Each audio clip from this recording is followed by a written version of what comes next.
चलिए देखते हैं क्वेश्चन नंबर 5। क्वेश्चन नंबर 5 को करने से पहले मैं उम्मीद करूंगा कि आपने हमारी पुरानी वाली वीडियो सभी देख ली है। अगर आपने नहीं देखी होंगी तो देख लीजिए, क्योंकि जब तक आप उस वीडियो को नहीं देखोगे आप इन सवालों को नहीं कर पाएंगे। आपको समझ में ही नहीं आएगा तो कर कहाँ से पाओगे कि हम आके इस एक्सरसाइज में कर क्या रहे हैं। हम कर क्या रहे हैं भाई, 7.2 एक्सरसाइज चल रही है और इस एक्सरसाइज में आपको सिखाया जा रहा है कि किस तरीके से प्रतिस्थापन विधि द्वारा समाकलन किया जाता है। प्रतिस्थापन विधि द्वारा समाकलन किया जाता है, ठीक है। Integration by substitution, integration by substitute. हम मतलब करना क्या है कि आपको कुछ एज्यूम करना है और उसका दूसरा वाला एलिमेंट उसको बनाना है। सपोज मैं इसको टी मान लेता हूँ। अगर मैं इसको टी मान लेता हूँ तो और इसका समाकलन इसको टी मान लेता हूँ और टी मानने के बाद इसका क्या करते हैं, अवकलन करते हैं। क्या करते हैं भाई, अवकलन करते हैं। और अवकलन करते हैं, क्या करते हैं भाई, अवकलन करते हैं। देखिए अवकलन करेंगे तो अवकलन करने पर आपको क्या मिलेगा, cos x का माइनस के साइन ax प्लस के बी। अब एंगल का भी तो करेंगे। एंगल का b का क्या हो जाएगा 0 और ax का क्या हो जाएगा a आपका आ जाएगा आगे, a आपका आ जाएगा आगे equal to dt upon dx। ठीक, अब देखिए एक बात ध्यान से देखिए, साइन आपका दे रहा, साइन दे रहा ax plus B, ax plus B, मतलब आपको इसकी ज़रूरत है, किसकी, साइन ax प्लस बी, ठीक। और dx बराबर जी अपना आ गया dt अपॉन a, वो भी किसका, माइनस का, वो भी किसका भाई, माइनस का, ठीक है। यहाँ तक कोई समस्या हुई, यहाँ तक कोई समस्या हुई। अब मैं इसकी यहाँ पर इसकी जगह क्या रख दूँगा भाई, क्या रख दूँगा इसकी जगह, तो आप कहोगे सर इसकी जगह आप रख दीजिए माइनस के dt अपॉन ए। ये रख सकते नहीं रख सकते, बताओ इसकी जगह। तो अब मेरा क्वेश्चन क्या बन जाएगा, क्वेश्चन क्या बन जाएगा, आप कहोगे सर माइनस के 1 अपॉन ए तो बाहर आ गया, ठीक है। और अपना dt जे वाली बात हो गई, जो आपको यहाँ बताया था वही चीज़ हो गई। और आपका जे क्या माना था, टी माना था। क्या माना था हमने, ये टी माना था, ठीक है। पूरा फंक्शन किस में चेंज हो गया, टी में चेंज हो गया। किस में चेंज हो गया भाई, टी में चेंज हो गया, ठीक। और टी का क्या हो जाएगा बताओ, टी का क्या आ जाएगा बताओ, टी का क्या आ जाएगा माइनस के 1 अपॉन ए। इसका क्या आ जाएगा टी, क्योंकि पावर यहाँ 1 है भाई, पावर यहाँ 1 है तो एक ऐड हो जाता है, उसी का क्या हो जाएगा डिवाइड हो जाएगा, प्लस के सी हो जाएगा। यही आपको शुरू से सिखा रहा हूँ, 7.1 से हमने आपको यही सिखाया। तो आंसर क्या होना, माइनस के 1 अपॉन 2a। टी की वैल्यू कितनी थी, कॉस ax प्लस के b, ax प्लस के b प्लस के c। फाइनली आपका आंसर कितना आ गया, आंसर आ गया, ठीक है। उम्मीद करूंगा कि आपको सवाल नंबर 5 भी समझ में आ गया होगा, ठीक है। क्वेश्चन नंबर 6, क्वेश्चन नंबर 6 में आप देख पा रहे हो यहाँ पे दिया हुआ है ax plus B, ax plus के b और ये अपना dx, ठीक है। देखिए आप क्वेश्चन नंबर 6 में अब एक बात समझ लीजिए, जब भी अंडर रूट आपको गिवन हो तो आप उसके अंदर में जो भी कुछ लिखा हुआ है अब उसी को टी मान लिया, 99% आपको रिजल्ट मिल जाएगा, ठीक है। ध्यान से देखना, ये क्या मान लिया टी। अब ए एक्स का क्या आता है, ए आएगा क्योंकि एक्स का तो 1 हो जाएगा, बी का 0 और डी एक्स बराबर डी टी, ठीक।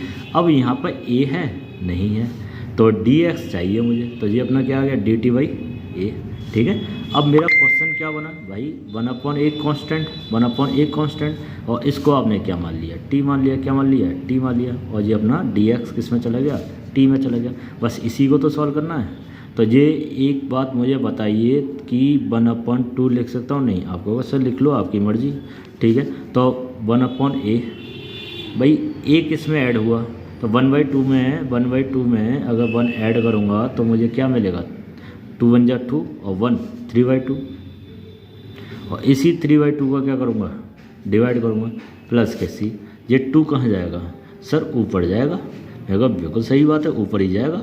तो ये कितना हो जाएगा 2 अपॉन, भाई ये 2 कहाँ जाएगा, यहाँ जाएगा, 2 अपॉन 3a टी। टी की वैल्यू कितनी है, अभी पुट कर देना, टी की वैल्यू कितनी है ए एक्स प्लस के बी, भाई यही तो माना आपने, टी ए एक्स प्लस के बी, ठीक है, की पावर 3/2 प्लस के सी।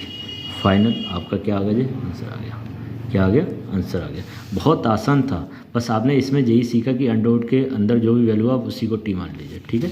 अब देखिए क्वेश्चन नंबर 7, क्वेश्चन नंबर 7 में क्या है देखिए जरा,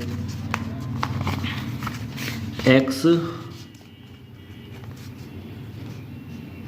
under root X plus two, ठीक है, इसका इंटीग्रेशन करना है dt। अभी थोड़ी देर पहले मैं आपको बता रहा था कि अंडर रूट के अंदर जो भी वैल्यू हो उसी को t मान लीजिए, तो कुछ ना कुछ तो रिजल्ट आपको मिलेगा, कुछ ना कुछ तो रिजल्ट मिलेगा। अब x का तो 1 हो गया, 2 का 0 हो गया, तो ये अपना क्या आ गया 1 dx बराबर dt। अब लेकिन यहाँ पर तो x है भाई, इसको तो चलो हमने चेंज कर लिया, इसको तो हमने चेंज कर लिया dx है भाई dx, इसको तो हमने चेंज कर लिया कि dt आ जाएगा, dx बराबर ही क्या है dt है, dx बराबर ही dt है। तो आप इसको तो चेंज कर रहे हो, किसको, dx को क्या लिख दिया dt। अब इसको भी आपने चेंज कर लिया, इसको क्या लिख दिया t।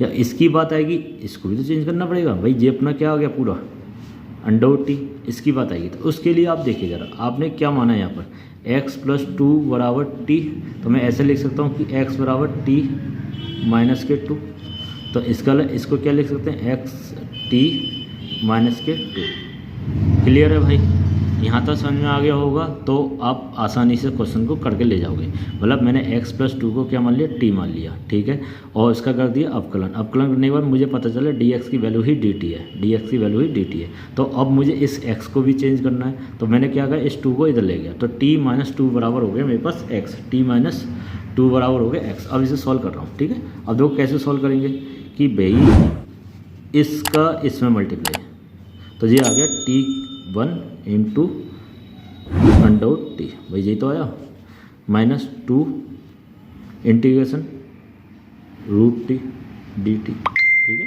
यही तो आया। अच्छा एक बात बताओ, ये t1 है और इसको क्या लिख सकता हूँ t की पावर 1/2 डी टी माइनस 2, इसको भी क्या लिख सकता हूँ t की पावर 1/2 डी टी, ठीक है। अब ये कितना हो गया t की पावर 1 और 1/2 3/2 डी टी माइनस 2, ठीक है। अब मुझे लग रहा है कि अब आपको बात पूरी समझ में आनी शुरू हो गई है, क्योंकि ये चीज़ तो हम पहले एक्सरसाइज से कर रहे हैं। t की पावर 3/2 1 ऐड करेंगे, तो अगर 3/2 में 1 ऐड करा 2 1 जा 2 और 3 5/2, तो आपका यहाँ पर t की पावर 5/2 मिला, और इसी का क्या कर रहे हैं हम डिवाइड कर रहे हैं, माइनस है ना, इसी का क्या कर रहे हैं डिवाइड कर रहे हैं, ठीक है, माइनस 2, इसमें एक ऐड करेंगे, मतलब 1/2 में अगर मैं 1 ऐड कर दूंगा तो ये कितना आएगा बताओ 3/2 आएगा, कितना ऐड आएगा 3/2 आएगा, 2 t की पावर 3/2 अपॉन 3/2 प्लस की c, बताओ ये 2 ऊपर गया तो 2 ऊपर जाएगा तो ये 2/5, t की वैल्यू कितनी है बताओ, t की वैल्यू सर x प्लस 2, मैं डायरेक्ट वैल्यू लगा रहा हूँ, x प्लस 2 की पावर 5/2 है ना, ठीक, बताओ माइनस ये 2 2 जा 4/3 x प्लस 2 की पावर 3/2 प्लस के c। ये अपना क्या आ गया भाई, यही क्या आ गया हमारे पास आंसर, यही तो दिया हुआ आंसर, बताओ ये अपना क्या आ गया आंसर आ गया, ठीक है। उम्मीद करूँगा आपको क्वेश्चन नंबर 7 बहुत अच्छे से समझ में आ गया होगा, ठीक है। क्वेश्चन नंबर 8 देखेंगे, क्वेश्चन नंबर 8 है ना।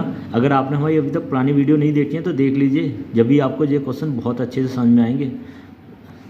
बहुत अच्छे से कब समझ आएंगे, जब आप इन सभी वीडियो को देख लो, कंसेप्ट क्लियर रहेंगी तो आप बहुत अच्छे से समझ में आएंगे। अगर कंसेप्ट क्लियर नहीं है तो आप उम्मीद रखिए आप इन सवालों को कहीं ना कहीं दिक्कत में फंसते चले जाओगे करने से पहले, ठीक है। अब यहाँ पर एक बात दी हुई है कि भैया x अंडर 1 प्लस 2x², अब इसमें कुछ ना कुछ तो t मानना पड़ेगा। मैंने आपको बताया भाई अंदर वाली वैल्यू को कुछ ना कुछ t मान लीजिए, जैसे कि मैं आपसे कहता हूँ कि अंडर के अंदर वाली वैल्यू दी हुई है इसी को t मान लीजिए। तो देखो 1 का तो 2 और ये 2 2 जा 4, 2 2 जा 4 और ये x dx बराबर dt।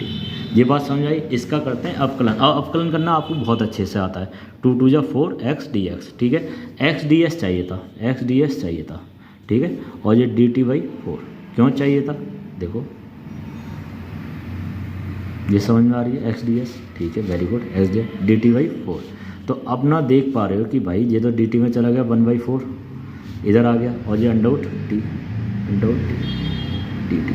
अब देखो मैंने अब रूट टी को मैं क्या लिख सकता हूँ, t की पावर 1/2, ठीक है, dt 1/4, इसी में एक ऐड करा 1/2 में 1 ऐड करा तो ये आ गया 3/2, और 3/2 का क्या कर दिया डिवाइड कर दिया प्लस के c।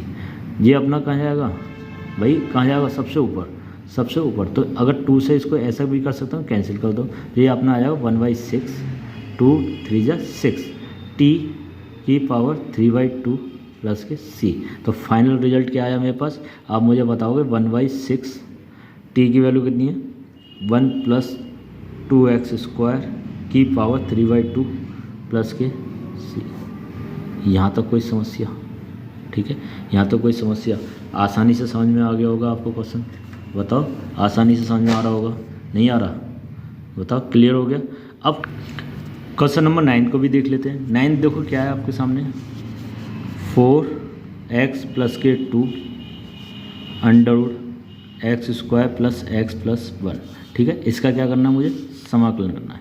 अब एक बात बताइए, अगर मैं इसको t मानता हूँ, ध्यान से देखना, 2x² का हो गया 2x और इसका हो गया 1, तो मेरा आया 2x प्लस 1। 2x प्लस 1 यहाँ पर है, नहीं है, लेकिन यहाँ पर अगर मैं 2 कॉमन ले लेता हूँ, ऐसे 2 कॉमन लिया वो बाहर आ गया। ठीक है, 2x प्लस 1 बचेगा, बचेगा नहीं बचेगा, यहाँ से क्या ले लिया 2 कॉमन ले लिया, तो 2x प्लस के 1। अब इसको ऐसे लिखा रहने दो dx। ठीक है, अब मैंने आपको जब भी बताया कि अंडर के अंदर जो भी वैल्यू दी हुई है उसी को t मान लीजिए, क्या मान लीजिए, t मान लीजिए। तो t मानोगे तो ये क्या आएगा 2x प्लस 1 और dx बराबर dt, dx बराबर dt। अब देखो यहाँ पर 2x प्लस 1 dx की क्या लिख देता हूँ भाई, क्या लिख सकता हूँ dt। ठीक है, तो 2 dt और ये आपने क्या माना है अंडर t। और इसको अभी हमने लास्ट क्वेश्चन में करा था, नहीं करा था, बताओ लास्ट क्वेश्चन में करा था नहीं करा था, ये तो अपना 9 चल रहा है, क्वेश्चन नंबर 8 में करा था, जाहिर सी बात है ऐसा कुछ आया था। तो क्या आया था कि भाई t को मैंने क्या लिख दिया 1/2 है ना, dt 2।